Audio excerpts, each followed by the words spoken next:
Good morning and welcome back to Normalized Breastfeeding Live. I'm Vanessa Simmons, I'm your host and founder and mother and photographer behind normalizedbreastfeeding.org. Today we're going to be speaking with some of the wonderful women who have been helping out in the process to get two amazing bills passed in the state of Virginia to help mothers breastfeed in public without discrimination or harassment or any type of legality. It's pretty awesome to see that we've come this far and they are now no longer one of those few states that does not have the right to breastfeed in public. And so we're excited to talk a little bit about that and talk about the process and how they've come to this point. And just want to put that out there that the only state left that does not have breastfeeding rights is the state of Idaho. So since I've started this podcast, we've kind of been coming back to this and talking about this. So just keep aware that we have a petition running for Idaho to try and get them to be able to breastfeed in public. But everyone needs to keep their attention on the fact that that's the only state left as we celebrate the fact that Virginia now has, as of July 1st, has their breastfeeding rights. And so first, before I jump into that, I just want to thank everyone who participated in the International Day to Normalize Breastfeeding. It was a tremendous success, an amazing collaboration of businesses and supporters and everyone coming together in just the name of normalizing breastfeeding around the world.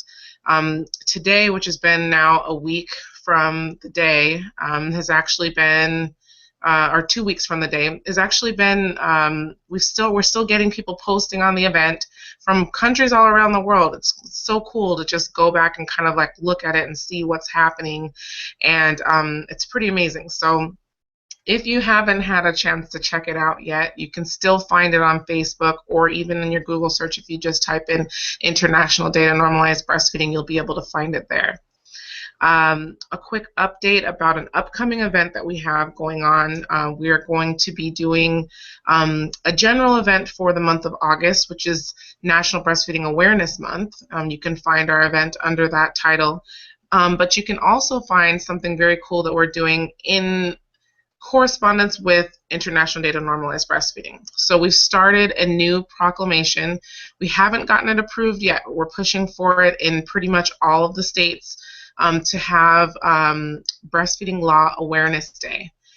This day is going to be a celebratory fashion of basically the nationwide nursing.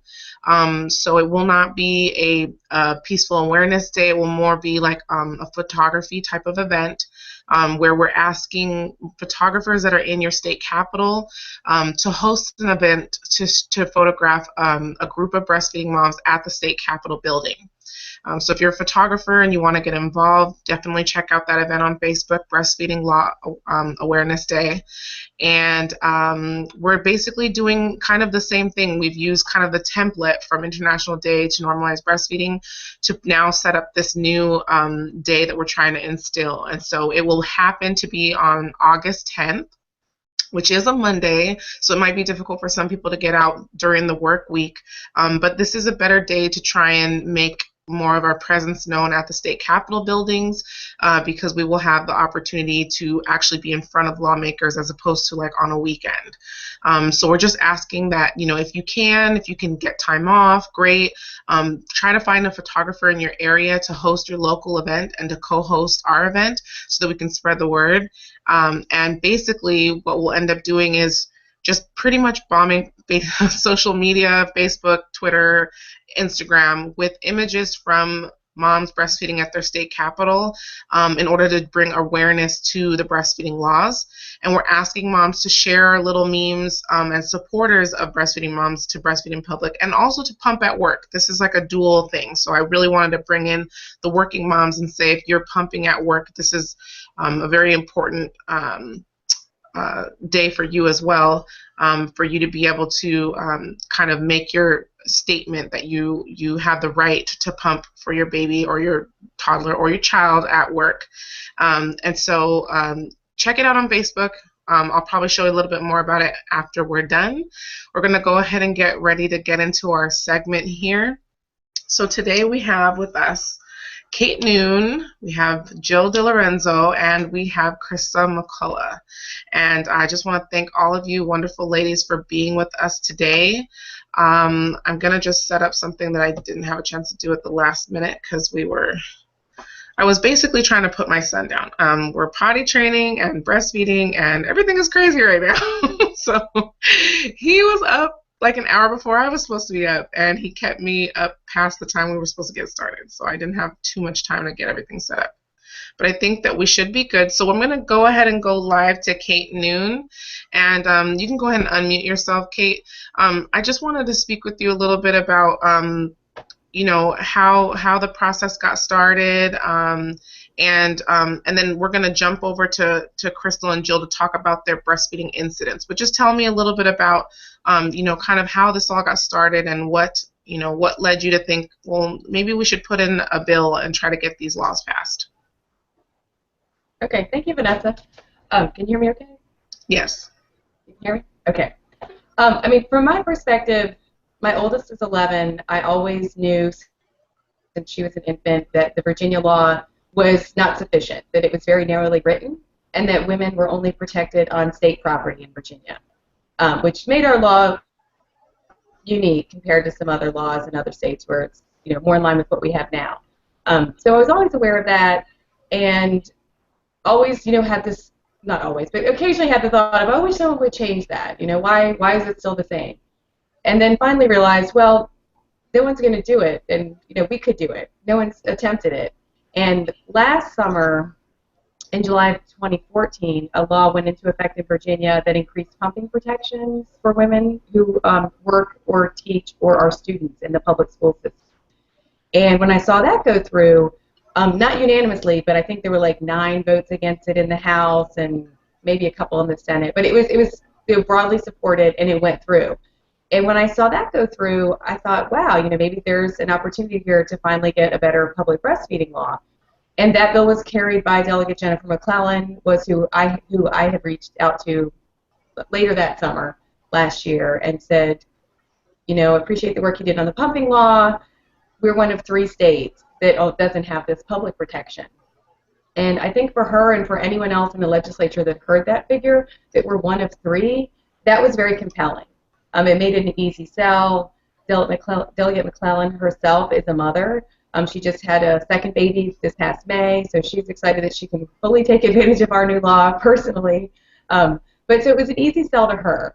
And so I got the ball rolling with her, and then, unbeknownst to me, Rebecca Geller, who is also a Virginia resident living in Fairfax, was working along the same lines, kind of on a parallel path with Delegate Albo in Fairfax County. So essentially, the 2 of them got together, combined their bill, and we had right out of the gate a very bipartisan bill because Delegate Albo is a Republican, Jennifer McClellan is a Democrat. So we had a man and a woman on both sides of the aisle, and it really, from a legislative point of view, was the best we could have hoped for. And in the process of that, I met Vanessa through another piece of legislation we were working on at the time, which was a breastfeeding license plate. It didn't go through, but we're trying it again this year. So I had met Vanessa, who connected me with Crystal, and then I met Jill online through, I don't remember what group, but like one of the online breastfeeding groups. And so it was really fascinating to me that social media was really kind of what brought all of us together, and just bringing people from California and from throughout Virginia to come together to work on this. And I don't think we could have asked for a better setup, to bring women that were passionate about it and wanted to work towards change. And certainly in the case of Crystal and Jill, had personal experiences that made them even more passionate. They felt like, I need to fix this for myself, for my children, for other women around the Commonwealth. So that's kind of my nutshell of how we got to where we are, and I really appreciate that it has been such a group effort. It really has been such an honor to meet so many different women who are supportive of breastfeeding and who want to change the culture and change societal perceptions of it and change the laws. So it was very exciting. Awesome. Thank you. And I mean, yeah, when we met, it was very like, we were just kind of chatting, talking about the license plate and talking about some different things. And I was like, hey, you need to meet Crystal. And then it kind of, just kind of went on from there. And it was just very cool. Yeah, like how you were saying that we could all come together on social media and somehow like really move towards something. And so I found social media to be very, very beneficial in the sense of trying to offer breastfeeding support and also just be a breastfeeding mom, looking for support. Even though our normalized breastfeeding is a large like network of support now, I feel like I get a lot of my breastfeeding support from the support. And so like, just kind of being able to meet with moms online and have that opportunity to be able to kind of feel like you're connected to people that even though they're not in your local area, they still have some of the similar things that are going on, or they might feel like they've experienced similar experiences. Those type of things really help you to kind of connect and feel like you're getting something out of it. Like I know that when you have a baby, it's almost like you feel like you're stuck at home. Like even when you try to get out, you feel like you're stuck at home because you've got to do all these things unless you're going back to work right away. And so you've got to do all these like kind of home things. Like I work from home, so I'm still doing like all those home things, and I still feel like I'm stuck at home. And so to be able to have that outlet, through social media is definitely beneficial for breastfeeding moms. And it was a perfect platform for you guys to be able to get everything going and also to share your experiences with breastfeeding incidents in public. So I'm going to talk to Crystal and Jill about that a little bit. Crystal, tell me a little bit about what happened in your situation, and just you can go ahead and unmute yourself, and then just kind of describe your situation and how it led up to you getting involved with the Virginia Alliance for Breastfeeding Laws. Hello, can you hear me? Yes, I hear you just great. Okay, great. It was a no-brainer for me wanting to breastfeed my daughter. I didn't even know that much about it, but I just knew instinctively that I wanted to do it. I'd never had any problems with it, any issues with it. I went out to dinner with some friends, and I started breastfeeding my toddler. And and then the manager came over and said that I need to be more discreet. And I said I was being discreet, and he said, well, some people are uncomfortable. And we tried to reason with him. We tried to tell him that, it's perfectly natural. You didn't have that law yet. We tried to, talk to him calmly, but he didn't like it and said that he had the right to refuse service. And he closed our tab and we left. My husband tried to reason with him too. And I did tell him that, I'm going to take this to social media and you're not going to hear the end of this, because that really fueled a passion in me, because he was interrupting my right to feed my child. And it was misconception. We were out to dinner. I had a beer in front of me. I wasn't drinking it. I had a sip or two while I was breastfeeding, but I wasn't downing it. And other people were uncomfortable with that, whether it was because I didn't have a cover on, which is what he was alluring to, or whether people thought, oh, wait a minute, here's a mother who's doing this and she has this beer in front of her. And I can understand all that. I truly can. But it was just the way that it was handled, and we tried to do what we needed to do. So it really... it fueled my passion for doing something about it, because that was just unfair treatment. And I had heard of a few incidences in Virginia that happened to other women. And so it just made me think, oh my gosh, this actually did happen to me. So I wanted to start a petition to change the law. So I started on change.org, and I started using social media to push it out. I connected with a whole bunch of my mom groups, breastfeeding groups, and then met Vanessa and Kate and Jill, and it was just inspiring that there was already this movement going on behind the scenes that I didn't even know about. And I just wanted to join and to push, and how can I help with with getting the word out. It had a lot of ups and downs from my experience, a lot of negativity, and a lot of just misconstruing facts and stories, and media is crazy. They can take things for whatever you say and construe it whatever they want for ratings. So that was very frustrating, and I got to a point where I needed to say, wait a minute, what is the best thing for me and my family, and more importantly, what is the best thing for other mothers in the state of Virginia? So I thought, okay, if I can be you know, if people are going to be negative about my experience or, you know, say certain things about what happened to me, that's fine as long as we can get this law passed, as long as this helps other women, other mothers and children. So it was amazing to team up with Kate and to Jill and with just Vanessa to really figure out who can do what and who can carry what. And I'm so proud of us. It's just amazing that we did this. We're not legislators. We're not lawyers except for Rebecca, but this was just amazing that we did this.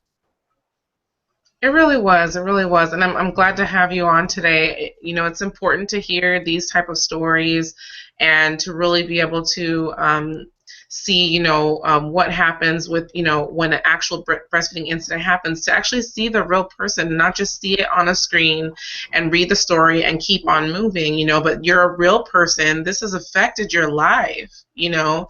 It's affected your livelihood. It's affected the way that you want to pursue things in the future. But the greatest part that came out of it was this bill and this law that has been passed. And I think that, yeah, you know, you look at it and you're like, gosh, this was such a horrible experience, but this actually happened for a reason, and you have it in stone, you know, like it happened for a reason. We've got this law passed, and now I don't ever have to worry about something like this happening again. And if they try to, you whip out your card and tell them I'm not right. Yeah. And the amazing thing is that through meeting everybody through social media and different support groups and different organizations, we can really help women know exactly what to say and how to react when they're approached, because sometimes you're just stunned to silence, or you might be quick to being angry and shouting, or you could be, you know, just explain the law and try to help educate, but you can't change people's minds, and you can't change culture necessarily. You just have to empower yourself with the knowledge and the law, and then have that on your side. And then just, you know, that's why it's amazing to have normalized breastfeeding, to keep going on with this campaign. This is going to take a long time, you know, hopefully not, for everybody to get on board with this and say it's just a natural thing. It shouldn't even be anything to talk about. It's just a normal thing. What's so funny that you say that, because I think to myself all the time, I'm like, well, gosh, I'm going to go out of business like once breastfeeding is normal. But honestly, that will be a great day when I have to shut my doors.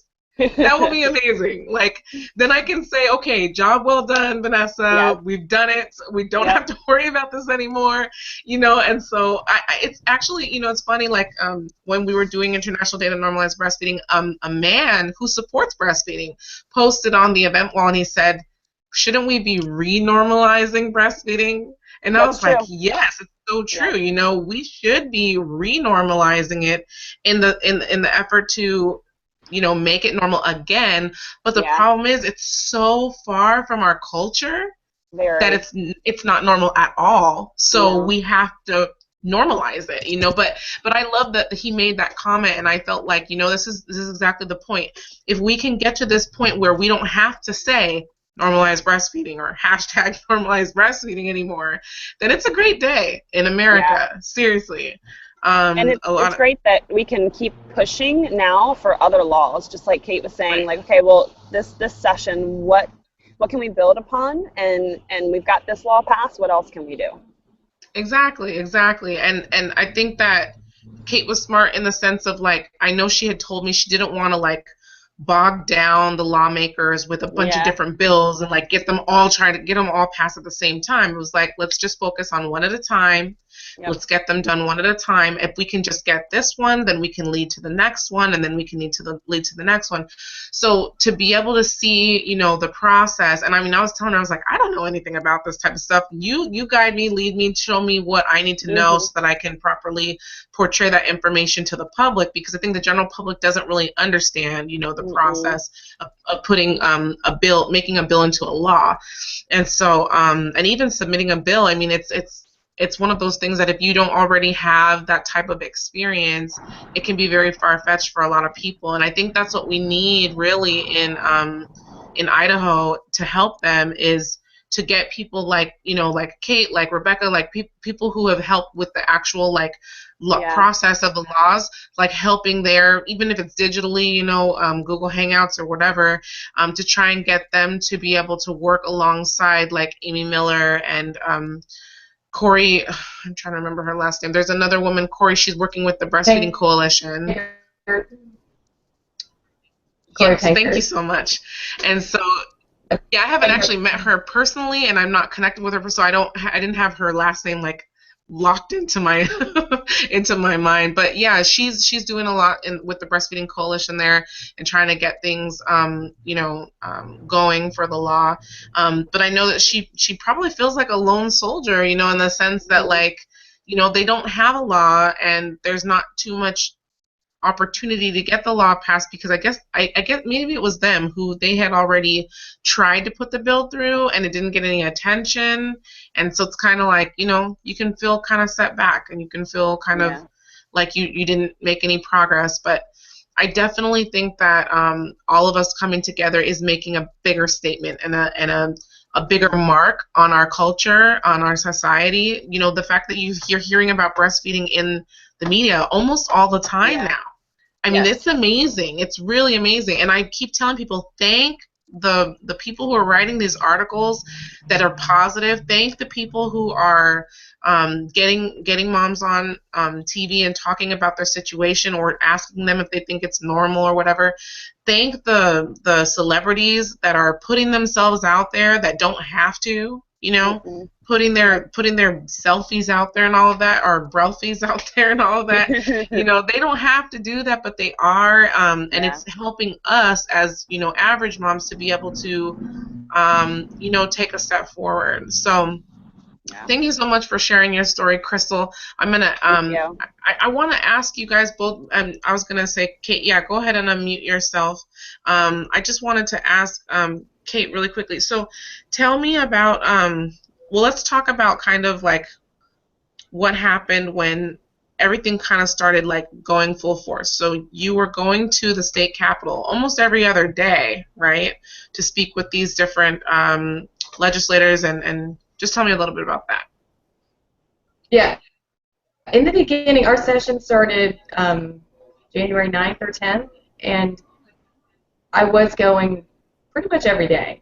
I'm fortunate that I've been at my job for 10 years. I accrue a good amount of vacation time and have flexibility. So I was going every day, doing face-to-face lobbying, meeting mostly with legislative aides. I had like a one-page, flyer on cardstock that had some bullet points that we kind of wanted to focus in on for why we needed this law, why it was important, and was trying to get as much face time with legislative aides as I could for the delegates and senators who were in the committees that were going to see our bills.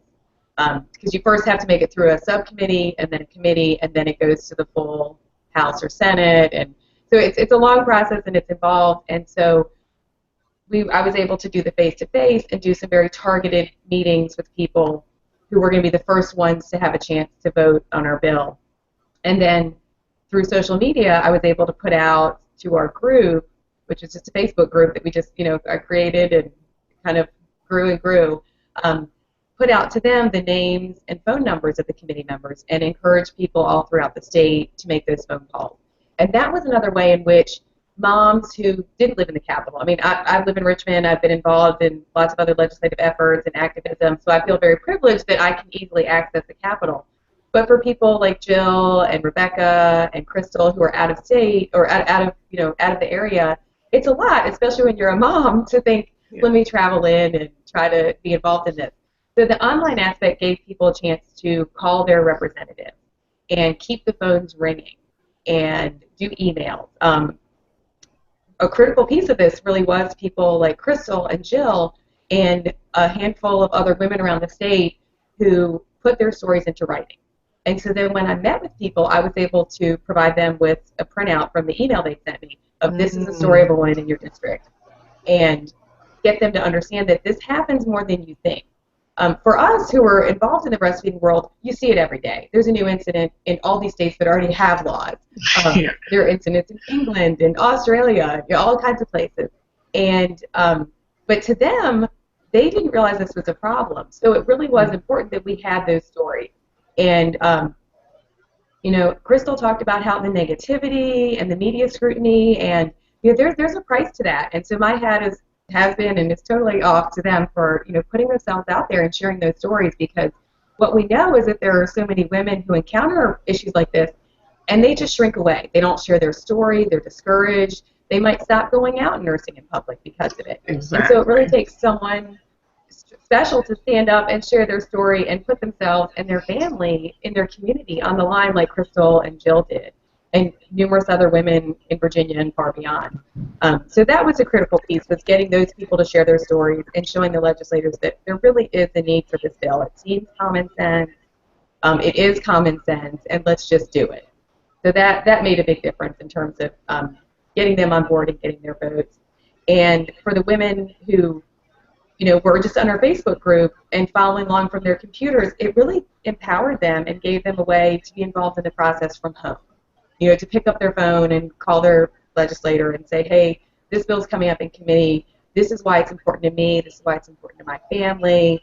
And on my end, in doing the face-to-face interaction, I was hearing from the office staff, oh, yeah, people have been calling about that, and our phones have been ringing off the hook.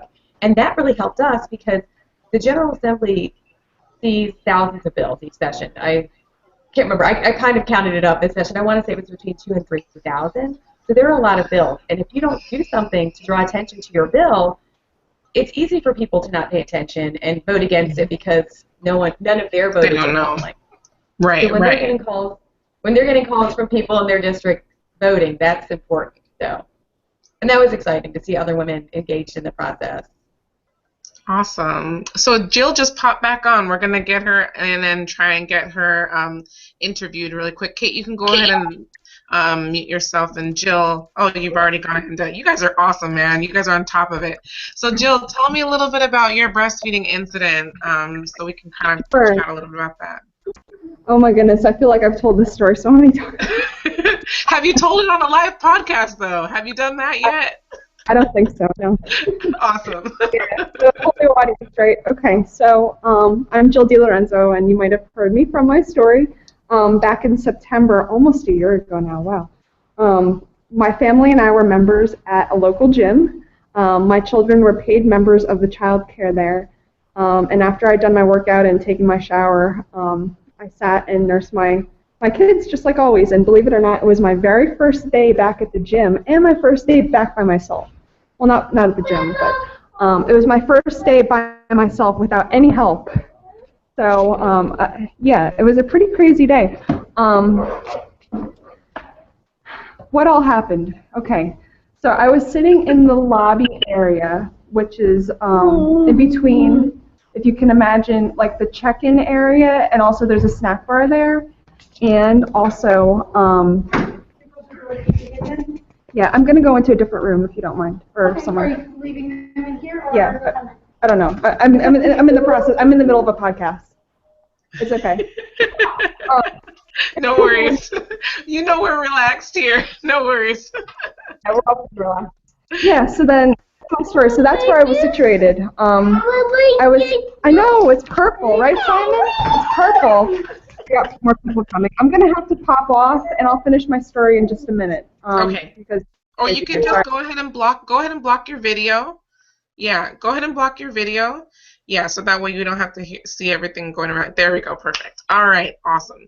So we will talk a little bit about the celebration, then we'll come back to Jill's story. So I just wanted to find out, whoever wants to unmute themselves, who was in charge of doing the celebratory event? I know you guys did a nurse out instead of a nurse in. So tell me a little bit about the nurse out and how this came to be. Oh, so, wait, you're not. The idea for the nurse out. Okay. No worries. Okay. I can take no credit for the idea of the nurse out. That started.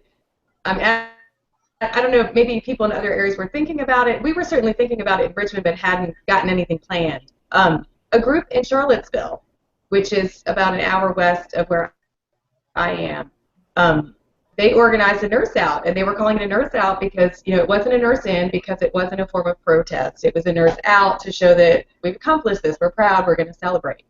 And so I messaged with a couple of those women in this breastfeeding group in Charlottesville and said, hey, you know, we're going to try to do something similar in Richmond. Can we, you know, steal your nurse out idea? And they were totally fine with it and were excited. So we planned one here in Richmond. Jill planned one in Northern Virginia where she is. So there were at least 3 throughout the state. Oh, wow. That's awesome. I did not know that there was 3. I thought there was only one big one. So very cool. No, there were 3. And the coolest thing for me from our nurse out in Richmond was the media showed up. I did a press release. I was really excited that the newspaper said they were coming. All 3 of our major news stations said they were coming. And when these 4 media outlets showed up, it was all men. And every single one of these men came to me and expressed, I think they just felt like they needed to go off their chest at the outset of, okay, I can't believe they sent me out here without a woman as kind of a buffer. And you know, they were all expressing in their different ways that they felt kind of out of their element. And they went over, you know, how they wanted to cover it. They told me a few things they wanted to ask about, one of which was covering. You know, our law doesn't have any requirements for covering. None of the other states require covering.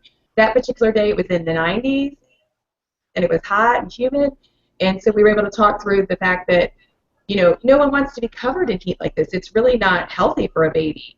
And it was very interesting because I talked with them through some of these, you know, misperceptions and some of the common questions.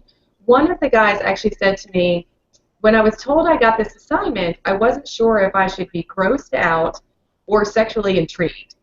And I said, well, you kind of really you totally hit the nail on the head with the large problems in society is that breastfeeding is sexualized, which, you know, in society it is, but that's not how it should be. This is the normal function of the breast.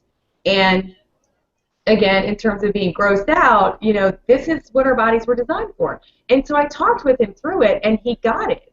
And normally, I'm sure you've seen this, the press comes out to do an event, they set up, they get their video, they're usually gone in like 15 minutes. You know, they come out, they shoot, and they hit the road. These guys all stayed for more than an hour and 15 minutes. They stayed for a very long time, they talked to a lot of different people, and the end result was we got media coverage that was excellent. It was not critical, there was not a mention of covering. It was very nice. They found a dad that was there as a supporter. They wanted to talk to him.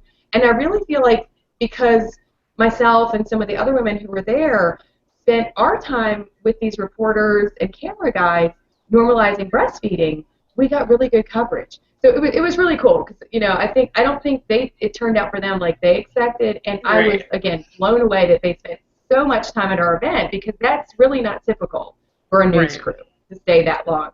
So it was very cool, and we had a great turnout, and lots of women enjoyed meeting new friends and getting support, and we did a big group photo, which was cool. So it was lots of fun. I don't know if Jill wants to talk about her event and what kinds of fun they had in Northern Virginia. Okay, so that sounds good. Thank you so much, Kate, for sharing that with us. So, Jill, we'll let you tell a short version of your story. Oh, I can hear the echo on your phone. You can just turn your volume down. You won't be able to hear me very well, but Is that better? That's better, yeah. So you can just tell me the short version of your incident, and then tell us a little bit about the celebration that you guys threw. Okay. Yeah, so short version is I was nursing my gym, local gym. Management, the controller and vice president of the whole gym, both on 3 separate occasions, told me to move, cover, or leave. Move to the bathroom area, which there were couches in the bathroom. It was an open area, not good for a toddler. It was not a reasonable request, and it was outside of the norm of what I had expected at that gym. And you know, so there was a lot of problems. Over the course of email correspondence, one of the things that they actually told me, oh my goodness, Gregory broke my necklace. One of the things they actually told me was, I have to go. I'm sorry. I really tried to make this work. I'm sorry, guys. It's okay. Thank you so much for coming on. I appreciate it. All right. So we've lost Jill. I think Crystal needs to go too. If you need to go, that's fine. But Crystal, if you can stay on for a couple more minutes, can you just tell me about? Were you able to participate in any of the celebratory events? Your mute is still on, so you can go ahead and unmute yourself. No, I wasn't. Okay. And so were you just not in the local area of any of the places that they were having the celebrations? No, that and with work I couldn't get off. Okay, okay. That totally makes sense. Well, I totally understand if you have to go to. I understand you guys are taking time out of your work day as well to be a part. I really appreciate you coming on and sharing a little bit about your story. So, bye. Have a good one. And thank you to Vanessa. I mean, you have given us amazing coverage, and I think that's been the other really interesting aspect of this, is that, you know, people were interested in it. Your story got picked up by Huffington Post. I mean, you've been like everywhere. So, you know, very thankful to you for everything you've done, and very exciting to see your success with the Normalized Breastfeeding Initiative and your website and your awesome T-shirts. Oh, thank you so much for wearing the shirt. I love it. I love it. Yeah, you know, it's funny, like, when I started out with this, this was not the plan. You know, I keep telling people that this was not the plan. The plan was I started a new page because people on my photography page decided to stop following me because I was sharing breastfeeding images. And I felt like it was really unfair because I spent like 4 years getting a following of like 1,200 followers. I mean, it was really hard to get people to just like your page, you know? And so, then I just decided, I'm just going to start a new page that's specifically around breastfeeding. So at least that way I know that people will want to see this work, you know. And so I noticed that normalized breastfeeding was a trending hashtag. I noticed nobody was using the name, so I just picked it up. And I mean, somebody had the .com, but never did anything with it. And so I just got the .org because I didn't plan on making it into like a business or anything.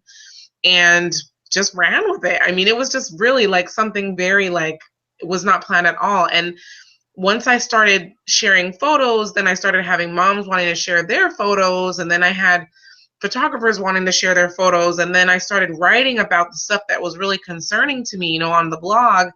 And then, you know, stuff really started like spiraling and like going like viral and getting out of control. And I mean, it was awesome, but at the same time, it was something for me, I was very like, I'm not used to this, you know?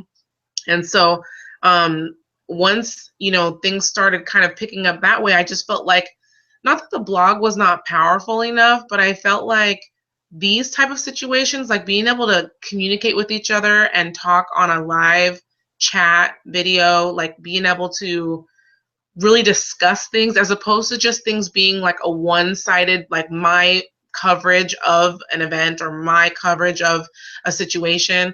I felt like it was much better to be able to bring in this element of more collaboration with other people and talking with them about what's been going on with their situation. And so the podcast is still very, very, very new. We don't have many viewers at all. I mean, it's our YouTube page, so it's kind of great because it's providing content to the YouTube page. But the thing is, it's still building up. So it's more a sense of like, I'm really just doing it for the passion of it. You know, like I really just love what I'm doing, and I love supporting moms, and I love getting these stories out there. Like I just noticed right now that you guys had your new law in the Huffington Post, and so I was like, wow, you know, it's awesome to see that they picked it up, that they followed it through, you know, because they did pick up the original story of you guys passing the bills, but the fact that they followed through and actually covered the fact that it had come into law was really awesome to see. And so, I mean, I'm honored just to honestly be a part of this whole movement. And even though a lot of people think that I'm at the forefront of the movement, that's not the case. The forefront of the movement are the people who've been supporting breastfeeding on Facebook for like the last like 4 or 5 years. I literally just jumped in last year with my photography, and that's the reason that I called it a breastfeeding awareness media campaign, because that's all I can really provide. I mean, not to say that I'm incapable of giving support on any other level, but I'm not a professional in any way. And I always tell people that I'm not a lactation consultant. I can't give you detailed advice about, this or that, but I can take your photo, I can share your story, and I can get you on my podcast and get you to talk about it live. If you want to do any of those things, then we're good. So I'm really glad that people have kind of taken a liking to the way that I'm trying to bring the community together. And tell me again. Right now I'm having a train of thought. I'm pretty sure her name starts with a J, but what was the name of the photographer who took your pictures on the state capitol stairs? Oh, that was Joy Kranick. Joy Kranick. I was like, I can't remember her name right now. Yeah. So if you guys she's a doula, and she does placenta encapsulation, and she does birth photography and other awesome photography and breastfeeding. So yeah, she's been a great local supporter. She did some really nice images of our nurse out last week, which I'm realizing I actually need to put up on the page. But yeah, she's been a great supporter. Awesome. So Joy, if you're listening, or you can just send her a shout out, ask her if she wants to get involved, or if either of you guys want to get involved with Breastfeeding Law Awareness Day. Basically what I'm doing is I'm trying to gather up, because I've been wanting to get other photographers involved in normalized breastfeeding for a long time. I just haven't really had the time or an avenue, like a specific project of what I wanted them to do. So what I'm asking them to do is create a local supporting event of our event. So it would basically be like Richmond Breastfeeding Law Awareness Day. And then I would be asking her to create it through her own photography Facebook page, and then inviting a bunch of nursing moms to come out. And all she really needs to do is take one group photo of the moms nursing on or in front of the state capitol. So it doesn't have to be on the stairs or like a close-up. It could be more of like showing the whole building and then getting the moms right in front. And what I wanted to do is just kind of slam social media that day with these types of images, showing people that, hey, there are laws in place that protect our right to nurse our children and to pump for our children at work. And so if you can just spread the word to her, and if either of you guys in Richmond would like to be our local contact, we're putting out proclamations to all of the state capital, the mayors of all the state capitals. So if either of you guys would like to be our local contact, I'd love to get you that information. I think it would be very, very, very, very beneficial to get it in Virginia, especially since you guys just passed this law. And I think it would definitely be something that would probably make headlines locally for you guys with this really strong image of moms breastfeeding in front of the state capitol. So we can talk more about that after we sign off, and I'll get you the links and everything to try and get her involved. But it looks like that well, all of our panelists are gone. It's just the two of us now, so we can probably just chat offline. I'm gonna go ahead and sign off, but before I do, I just want to say thank you to everybody for who came on and watched today.